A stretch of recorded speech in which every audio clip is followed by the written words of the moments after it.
বিশ্বনবী সাল্লাল্লাহু আলাইহি সাল্লাম নামাজে দাঁড়ালে লম্বা কিয়াম করতেন, লম্বা রুকু করতেন। আম্মা জান আয়েশা রাদিয়াল্লাহু তাআলা আনহা বলেন, বিশ্বনবী যখন নামাজে দাঁড়াতেন বিশ্বনবীর পা গুলো ফুলে ফুলে টিউমারের মতো এত মোটা হয়ে যেত, মোটা হয়ে যেত, টিউমার হয়ে যেত পায়ের মধ্যে।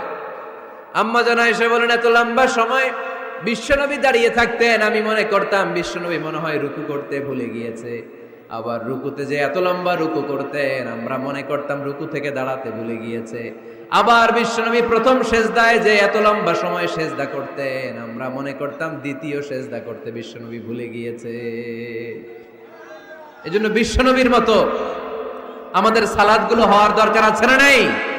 সালাতে কায়েম করো, ও সালাতে কায়েম করো, হবে সম্মানী তুমি, হবে জান্নাতি তুমি, হবে সম্মানী তুমি, হবে জান্নাতি তুমি, দিবে কাল হাসরে শীতল ছায়া আর সে আজিম, রব্বিয়াল আলা রব্বিয়াল আযীম, রব্বিয়াল আলা রব্বিয়াল আযীম। সুবহানাল্লাহ পড়ে। লম্বা লম্বা সিজদা দিতেন বিশ্বনবী মুহাম্মদ সাল্লাল্লাহু, লম্বা লম্বা সিজদা দিতেন বিশ্বনবীর স্ত্রীরা, লম্বা লম্বা সিজদা দিতেন বিশ্বনবীর সাহাবারা। বিশ্বনবীর সাহাবাদের বর্ণনা যখন রব্বুল আলামিন কোরআনে দিতে চেয়েছেন, আল্লাহ বলেছেন তারাহুম রুকআন সুজদা। নবী হে আপনি দেখবেন আপনার সাহাবারা সময় পেলেই লম্বা রুকু করে, সময় পেলেই লম্বা সিজদা করে। সুবহানাল্লাহ পড়েন। এক সাহাবী এসে বললেন, ইয়া রাসূলুল্লাহ, ইয়া হাবিবাল্লাহ, এমন একটা আমলের কথা আপনি আমারে বলে দেন যে আমলটা করলে রব্বুল আলামিন আমারে জান্নাতে ঢুকাবে। বিশ্বনবী বললেন, আলাইকা বিকাসরাতিস সুজুদ, তোমার উচিত বেশি বেশি লম্বা সিজদায় পড়ে থাকা। লম্বা সিজদায় যারা পড়ে থাকে তাদেরকে জান্নাতে ঢুকানোর গ্যারান্টি দিয়েছে কে? চিল্লায় বলতে হবে কে? সিজদাকে আল্লাহ তাআলা এত পছন্দ করেন। আলোচনা শেষ করে দেই তাহলে না? হ্যাঁ, হাত তোলেন, হাত তোলেন, মুনাজাত করে দেই। আল্লাহুম্মা আমিন। হাত তোলেন, হাত তোলেন। তাহলে আওয়াজ করেন কেন? আওয়াজ কেন? না, বসতে পারবে না, ওরা পারবে না। বসে যাও, বসে যাও। কেউ বসবে কেউ উঠবে এগুলো করা যাবে না। যে যেরকম আছে ওইরকম বসে, বসে। আওয়াজ শুনতে চাই না, আওয়াজ শুনতে চাই না। বিশৃঙ্খলা খুব অপছন্দ করি, আওয়াজ হবে না। সিজদাকে আল্লাহ তাআলা এত পছন্দ করেন, কিয়ামতের দিন আল্লাহ আমাদেরকে আদেশ করবেন, আমাকে একটা সিজদা দিয়ে দেখাও। সেদিন দেখাইতে পারবেন তো আল্লাহরে? হ্যাঁ পারবেন, পারবেন। ইয়াউমা ইউকশাফু আন সাকিন ওয়া ইউদআউনা ইলাস সুজুদি ফালা ইস্তাতিউন। কিয়ামতের ময়দানে আল্লাহ আমাদেরকে ডেকে বলবেন, আমি আল্লাহর সামনে তোমরা সবাই আমাকে সিজদা দিয়ে দেখাও। আমরা যারা দুনিয়ায় সিজদা দিয়েছি আল্লাহু আকবার বলে সিজদায় লুটিয়ে পড়ব, কিন্তু যারা দুনিয়ার বুকে আল্লাহর সিজদা দেয় নাই তাদের পিঠটারে লোহার মতো সেদিন শক্ত করে দিবে কে? শত চেষ্টা করেও সেদিন তারা তাদের পিঠকে বাঁকা করতে পারবে না। মুহূর্তের মধ্যে তাদেরকে সাকার দোজকে নিক্ষেপ করবে কে? এজন্য সিজদা দিলেই লাভ, সিজদা দিলেই বরকত, সিজদা দিলেই সমস্যার সমাধান। জীবনে যত সমস্যায় আপনি পড়বেন সিজদায় লুটিয়ে পড়েন, কারণ আল্লাহর কাছে যদি আমরা যেতে চাই সিজদার কোনো বিকল্প নাই, ঠিক কি না? এই যে শুরুতে আমাকে শোনালেন যে জি হুজুর আমরা আল্লাহর নৈকট্যপ্রাপ্ত বান্দা হতে চাই, আমরা আল্লাহর কাছের বান্দা হতে চাই। কাছের বান্দা হতে চাইলেই সিজদা দিতে হবে। কে দিতে হবে? সিজদা। সিজদা দিলেই বরকত। মুসা আলাইহিস সালাম আর ফেরাউন একসাথে দাঁড়ালো। ফেরাউনের জাদুকররা বিশাল বড় বড় সাপ, বড় বড় অজগর, বড় বড় বাঘ আর ভাল্লুক, জাদুকররা বড় বড় জাদু দিয়ে বাঘ আর ভাল্লুক বানালো। এগুলো দেখে মুসা আলাইহিস সালাম ভড়কে গেলেন, ভয় পেয়ে গেলেন। আল্লাহ বলেন, মুসা ভয় পেও না, তোমার লাঠি রাখো। মুসা আলাইহিস সালামকে একটা লাঠি দিয়েছিল কে? এই লাঠি সাগরে রেখে দিলে রাস্তা হয়ে যায়, জমিনে গেড়ে দিলে গাছ হয়ে যায়, ফেরাউনের সামনে রেখে দিলে বড় অজগর সাপ হয়ে যায়। সুবহানাল্লাহ পড়তে পারলেন না? মুসা আলাইহিস সালাম রেখে দিলেন বিশাল বড় অজগর সাপ হয়ে ফেরাউনের জাদুকরদের বাঘ, ভাল্লুক, সাপ আর অজগর সবগুলোকে খেয়ে বিশাল বড় ফানা ধরে আছে। আর বলতে শুরু করেছে, আর কি আছে সামনে নিয়ে।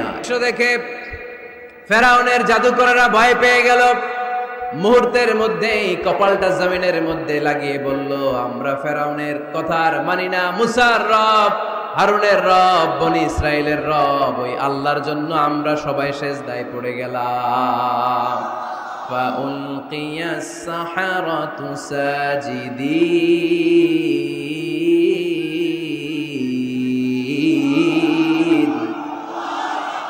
মুহূর্তে এরা সিজদায় পড়ে গেল। সিজদা দেওয়ার সাথে সাথে এদেরকে হেদায়েত দিল কে? এই দুনিয়াতে কেউ কাউরে হেদায়েত দিতে পারে না, হেদায়েত করার মালিক একজন, তিনি কে? কোন নবী কাউরে হেদায়েত দিতে পারে? কোন ওলি, কোন শহীদ, কোন সালেহ, কোন বুজুর্গ? হেদায়েত দেওয়ার মালিক একজন, চিল্লায় বলতে হবে তিনি কে? ইন্নাকা লা তাহদি মান আহবাবতা ওয়ালাকিন্নাল্লাহা ইয়াহদি মান ইয়াশা। নবী হে, আপনি চাইলেই কাউকে হেদায়েত দিতে পারবেন না, হেদায়েত দেওয়ার মালিক কে? এই পৃথিবীতে অনেক বাবা ছিল নবী, ছেলের হেদায়েত হয় নাই, আছে না? আছে না?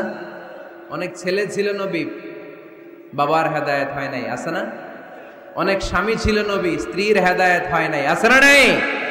তার মানে কেউ কাউরে হেদায়েত দিতে পারে না, হেদায়েত দেওয়ার মালিক একজন, চিল্লায় বলতে হবে তিনি কে? ইবলিস জাহান্নামীদের সর্দার, আল্লাহর একটা সেজদার আদেশকে অমান্য করার কারণে, ঠিক কিনা? রব্বুল আলামিন আদেশ করলেন, উসজুদু লি আদম, ও ফেরেশতারা সবাই মিলে আমার খলিফা আদমকে সিজদা করো। ফাসাজাদাল মালাইকাতু কুল্লুহুম আজমাইন ইল্লা ইবলিস। যত ফেরেশতা ছিল দলে দলে কাতারে কাতারে সাইয়েদনা আদমের জন্য সিজদায় লুটিয়ে পড়লেন, একজন ছাড়া, সে হলো ইবলিস। মুহূর্তের মধ্যে তারে জাহান্নামের লিডার বানায়া দিল কে? কয়টা সিজদার আদেশ অমান্য করেছে? সবাই বলতে হবে কয়টা? আমরা অমান্য করতেছি কয়টা? শয়তান মিস করছে কয়টা সিজদা? গাইবান্দার ভাইরা এখন আওয়াজ নাই গলায়। ইবলিস শয়তান সিজদা মিস করছে কয়টা? আপনি মিস করছেন কয়টা? হ্যাঁ, কোনো হিসাব নাই। এজন্য বেশি বেশি সিজদা দেওয়ার দরকার আছে না নাই? সালাত দেওয়ার দরকার আছে না নাই? কেমন করে আল্লাহর কাছে যাব? আল্লাহ বলেন ওয়াসজুদ ওয়াক্তারিব। আমার সাথে সাথে আওয়াজ করে পড়তে হবে, ওয়াসজুদ ওয়াক্তারিব, ওয়াসজুদ ওয়াক্তারিব। মানে সিজদায় লুটিয়ে পড়ো, আমি আল্লাহর কাছে চলে আসো। এখন থেকে অসুস্থ হলে কি করবেন?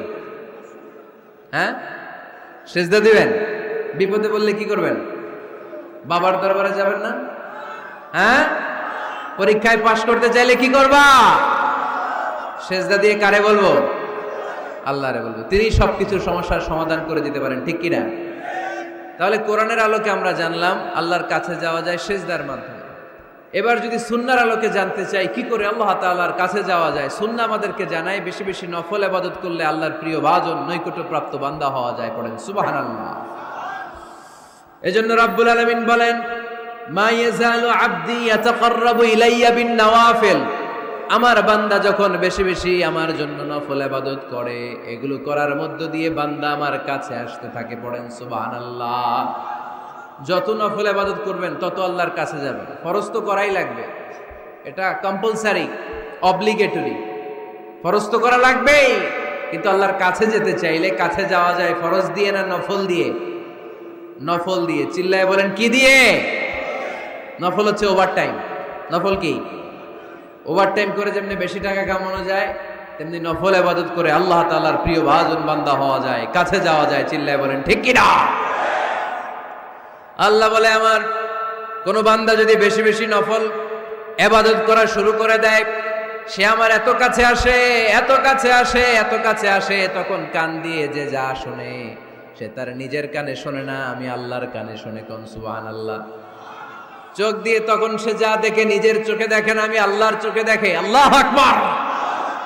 হাত দিয়ে যখন বান্দা কিছু ধরে, নিজের হাতে ধরে না, আমি আল্লাহর হাতে ধরে। পা দিয়ে যখন আমার বান্দা হেঁটে যায়, বান্দা নিজের পায়ে হাঁটে না, আমি আল্লাহর পায়ে হাঁটে। তার মানে আমি আর আমার বান্দার মধ্যে তেমন গ্যাপ থাকে না। সে যখন শুনে কেমন যেন আমার কানে শুনে, সে যখন দেখে কেমন যেন আমার চোখে দেখে, সে যখন ধরে কেমন যেন ওই জায়গায় আমি আল্লাহর হাত যুক্ত হয়ে যায়।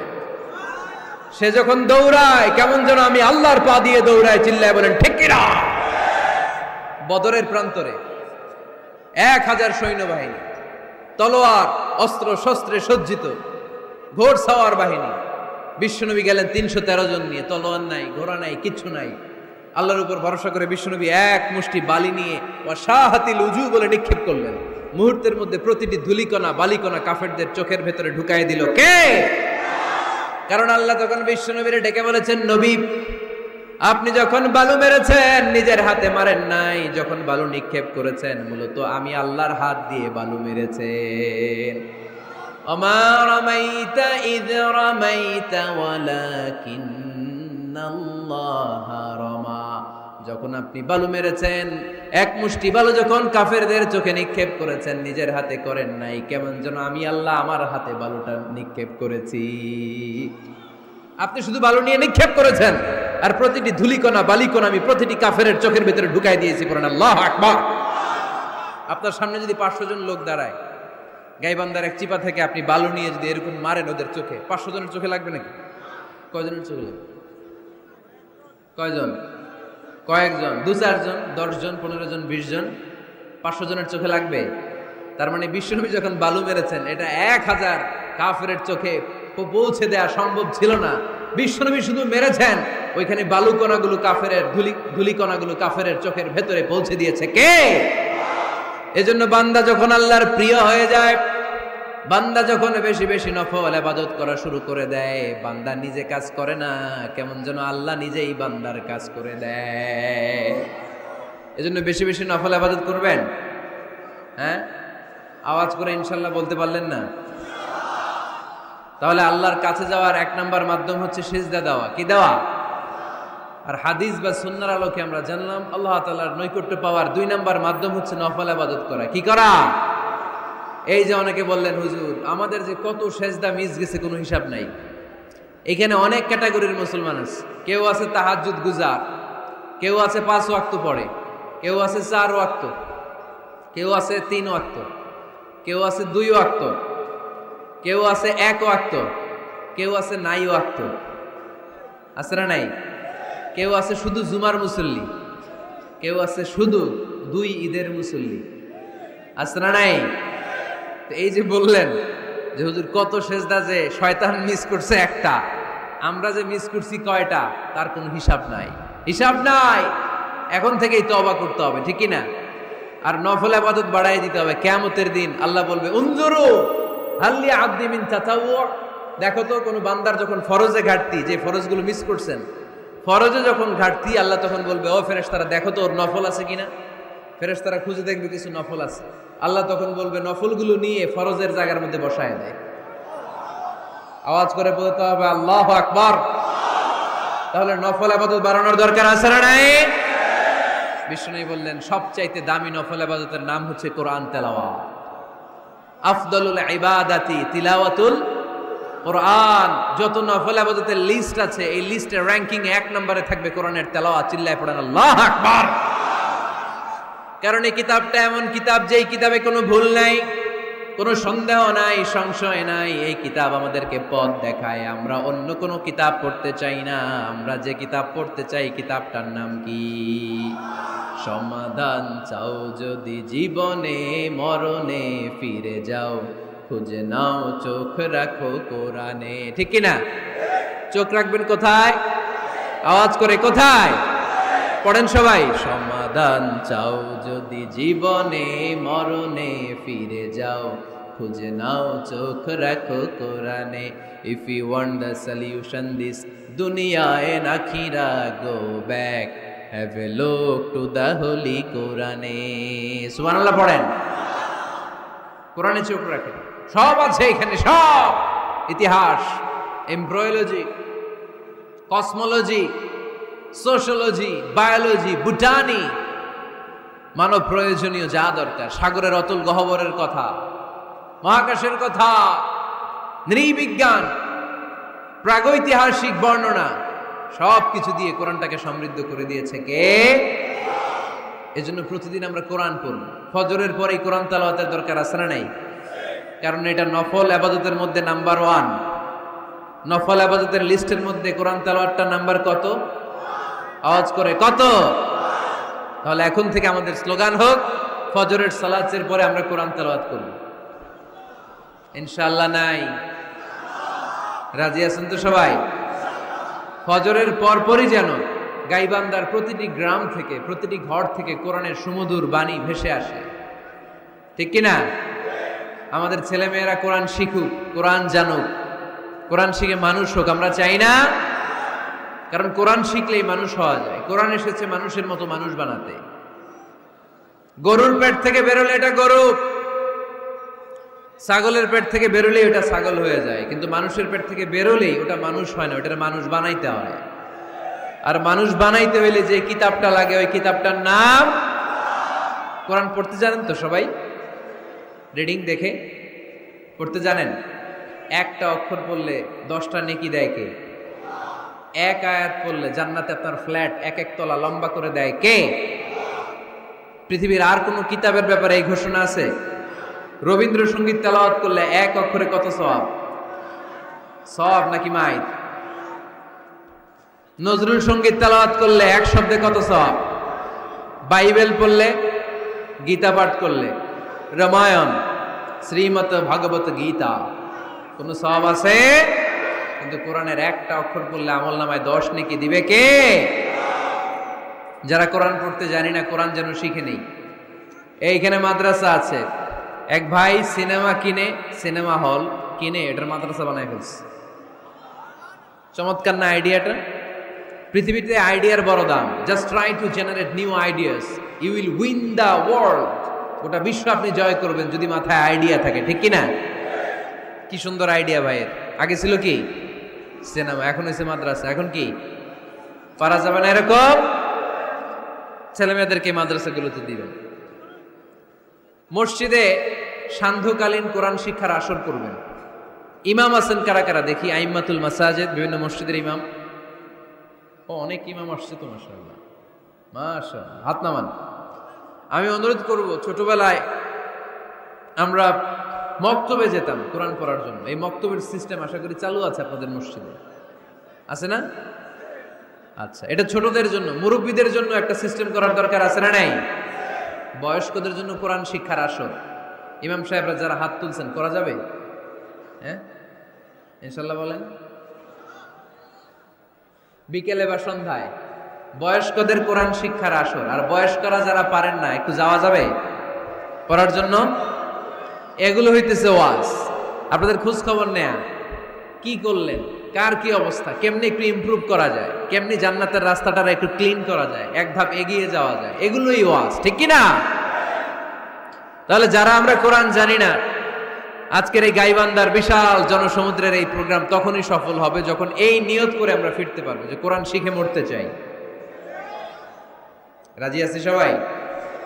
রাজি আছি সবাই? তাহলে নফল ইবাদতের 1 নাম্বার লিস্ট হচ্ছে কোরআন তেলাওয়াত। এই কোরআন তেলাওয়াত করে আমরা আল্লাহর কাছে যেতে চাই। লিস্ট নাম্বার 2, তাহাজ্জুদের সালাত। কিসের সালাত? পড়েননি মাঝে মাঝে নাকি ফজরই পড়তে পারেন না? হ্যাঁ, রব্বুল আলামিন বলেন, ওয়ামিনাল লাইলি ফাতাহাজ্জাদ বিহি নাফিলাতান লাকা আসা আন ইয়াবআসাকা মাকামান মাহমুদা। রাত্রিবেলায় যে ব্যক্তি তাহাজ্জুদের সালাত আদায় করবে তার মর্যাদা বাড়িয়ে দেয় কে?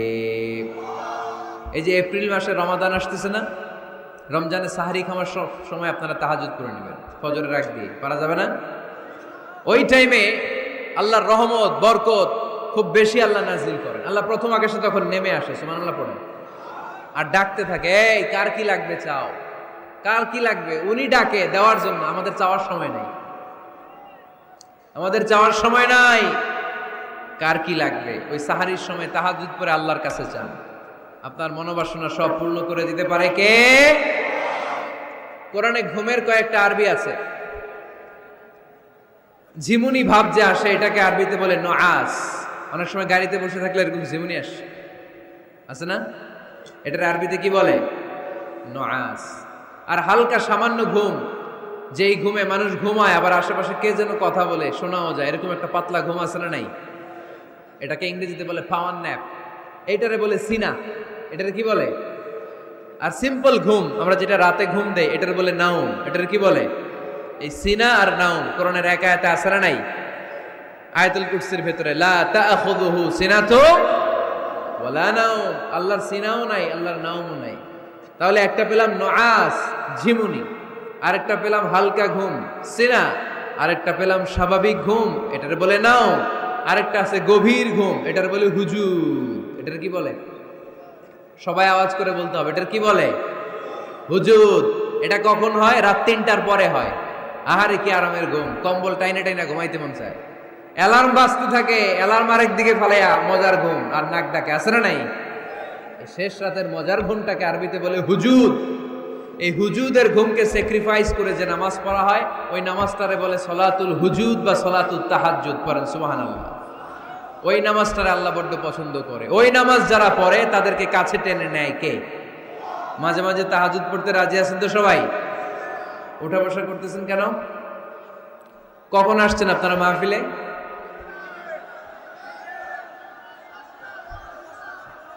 সকাল 10টায়। এত আগে কেন? জায়গা পাওয়া যায় না। এই সব মাহফিলে অবস্থা। পীরগঞ্জে জিজ্ঞেস করলাম কখন আসছেন, গত রাত্রে। তাই বললাম ঘটনা কি? গত রাত্রে কেন? জায়গা পাওয়া যাবে না। আরেক দল বলতেছে ফজর থেকে। তো ফজর থেকে একজন লোক বসে থাকতে পারে? আলোচনা শেষ করে দেই, কষ্ট হয়ে যাচ্ছে আমাদের। শেষ করে দিই না?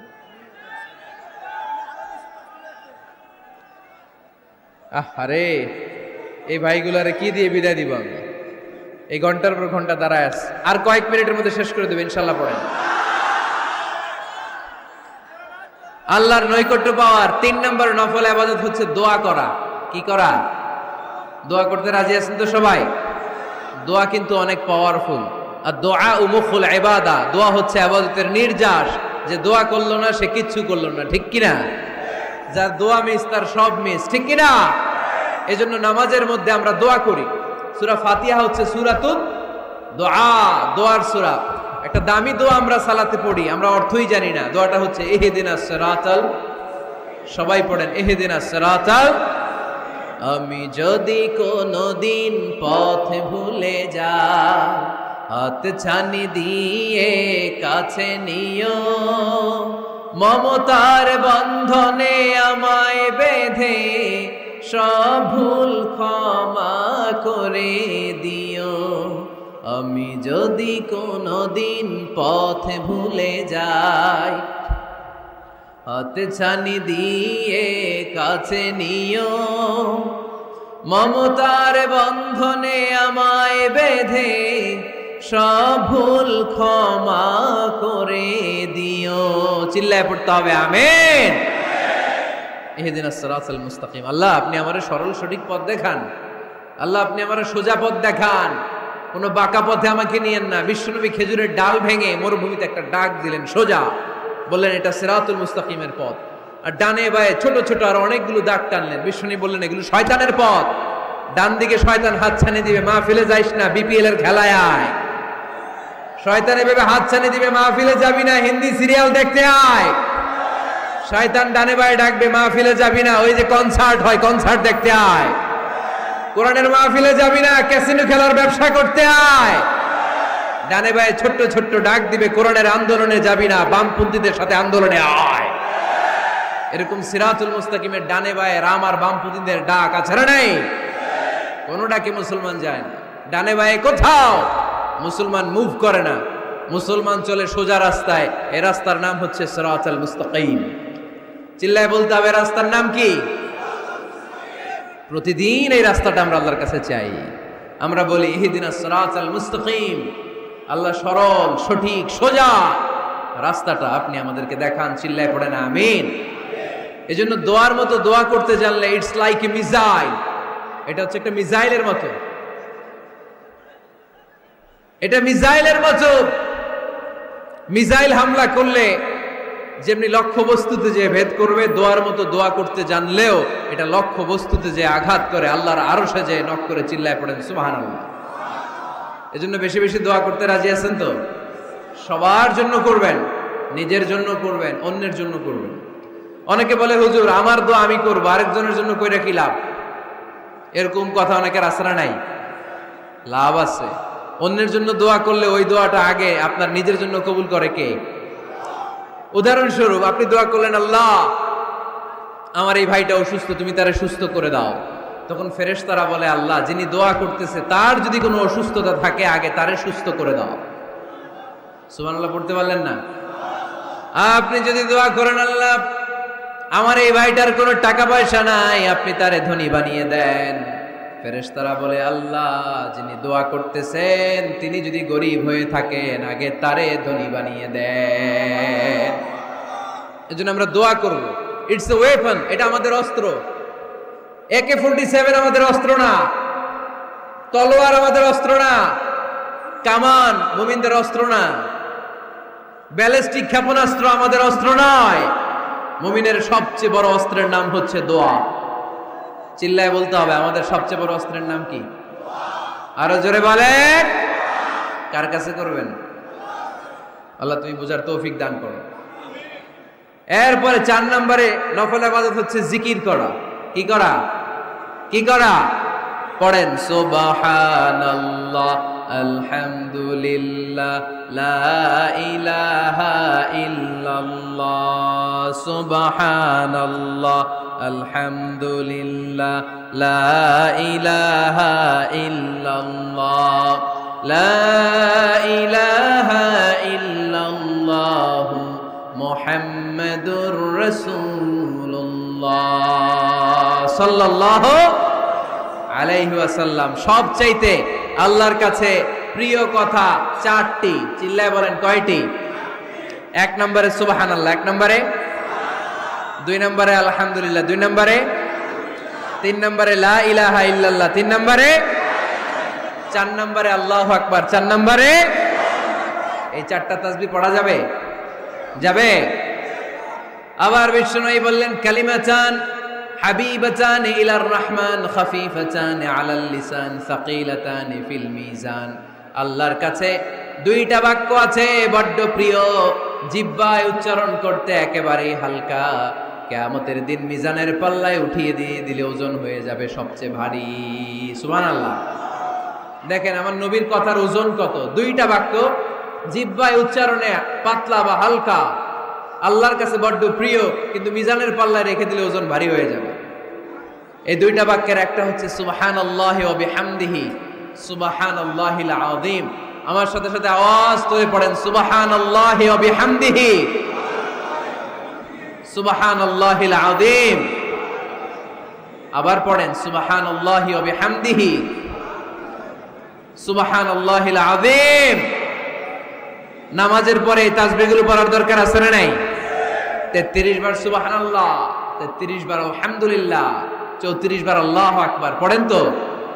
এই ডান হাতের গিড়ায় পড়বেন, পারবেন? আব্দুল্লাহ ইবনে আমর ইবনে আল-আস বলেছেন, রাআইতু রাসূলুল্লাহি সাল্লাল্লাহু আলাইহি ওয়াসাল্লাম ইয়াকিদু আত-তাসবিহা বিয়ামিনিহি। আমি দেখেছি আল্লাহ রাসূল সাল্লাল্লাহু আলাইহি ওয়াসাল্লামকে ডান হাতের গিড়ায় তাসবিহ পড়তে। কোন সুবহানাল্লাহ। আর জিকির করবেন ভদ্রভাবে। উযকুর রাব্বাকা ফি নাফসিকা তাদাররুআ ওয়া খীফাতা ওয়া দুনাল জাহরি মিনাল কওল। জিকির করার পদ্ধতি নাম্বার 1, মনে মনে, নীরবে নিঃশব্দে, আওয়াজ করে লাফালাফি করে জিকির করা যাবে না। কেউ যদি লাফালাফি করে জিকির করে বুঝাবেন, ভাই নিজেকে সংবরণ করো। লাফালাফি করে জিকির বিশ্বনবী করে নাই, চিল্লায় বলেন ঠিক কিনা? লাফালাফি করে জিকির সাহাবারা করে নাই, চিল্লায় বলেন ঠিক কিনা? ধীরে সুস্থে সাহাবারা, আল্লাহ রাসূল সাল্লাল্লাহু আলাইহি ওয়াসাল্লাম যেভাবে আমাদেরকে জিকির শিক্ষা দিয়েছেন আমরা ওইভাবে করব, ঠিক কিনা বলেন? নফল ইবাদতের 5 নাম্বার হচ্ছে দান করা। কি করা? কি করা? যাকাত দেয়া। দেন তো আপনারা? যাকাত আদায় করেন তো? দে যাকাত তোরা দে রে যাকাত, তোর দিল খুলবে পরে আগে খুলু খাত। দে যাকাত তোরা দে রে যাকাত। পড়েন আমিন। গোপন দান আল্লাহর কাছে প্রিয়। দেখিয়ে দিলেও কবুল হয়, কিন্তু গোপনে দান করলে এটা 100% কবুল করে নেবে কে? লুকিয়ে দান করবেন, কেউ যেন আপনার নাম না জানে। রাত 12টার দিকে মসজিদের দান বক্সে 500 টাকা রেখে আসবেন, ওইটার দাম বেশি। আর বিশাল জনতার মঞ্চে 1 কোটি টাকা দিলে ওইটার সমান হবে না। আওয়াজ করে বলেন ঠিক কিনা? কারণ এখানে দান করলে অমুক ভাই দিয়েছে 2 কোটি টাকা, বলেন মারহাবা। এই মারহাবার মধ্যে এখলাস থাকতেও পারে, নাও থাকতে পারে, কিন্তু লুকিয়ে যে 5 টাকা দান করলেন ওইটারে কিয়ামতের দিন আল্লাহ সওয়াব বাড়াতে বাড়াতে উহুদ পাহাড়ের সমান করে বড় করে আপনার আমলনামায় ঢুকায় দিবেন।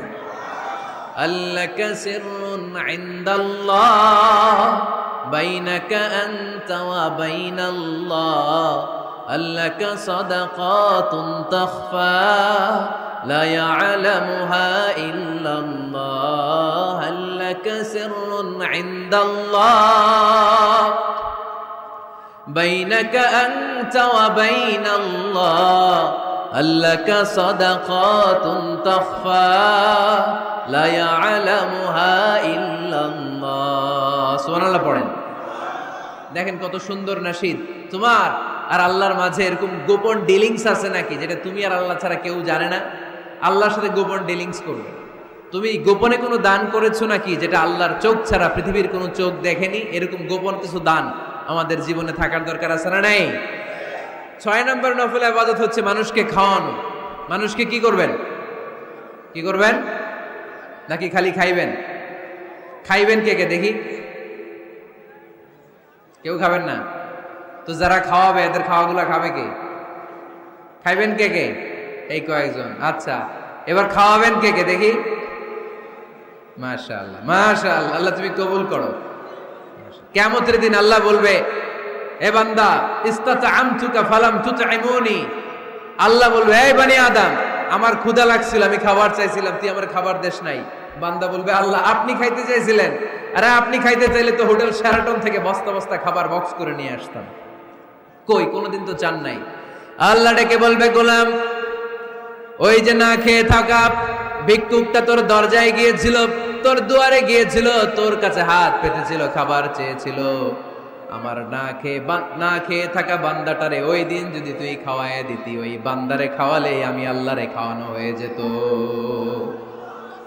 আমার গরিব দুঃখী বান্দারে খাওয়াইলে আমি আল্লাহরে খাওয়ানো হয়ে যেত। এজন্য আল্লাহর হাবিব সাল্লাল্লাহু আলাইহি ওয়াসাল্লাম মদিনাতে যেই সর্বপ্রথম ঘোষণা দিলেন, আত'ইমুত তাআম, খাবার খাওয়াও, মদিনার খাদ্য সংকট দূর করে দাও। এজন্য খাবার খাওয়ানোর মধ্য দিয়ে আমরা আল্লাহর নৈকট্য প্রাপ্ত হতে পারি। মানুষকে খাওয়াতে মন চায় তো আপনাদের? হ্যাঁ, খাওয়ানোর অভ্যেস আছে নাকি? মেহমান আসলে রেগে যান? অনেকে মেহমান আসলে নাখোশ হয়, খালি মেহমান আসে, খালি মেহমান। ওমিয়া মেহমান আপনার রিজিকে ভাগ বসাতে আসে না, সে আল্লাহর পক্ষ থেকে রিজিক নিয়ে আপনার রিজিকে বরকত বাড়ানোর জন্য আসে। জোরে বলেন ঠিক কিনা?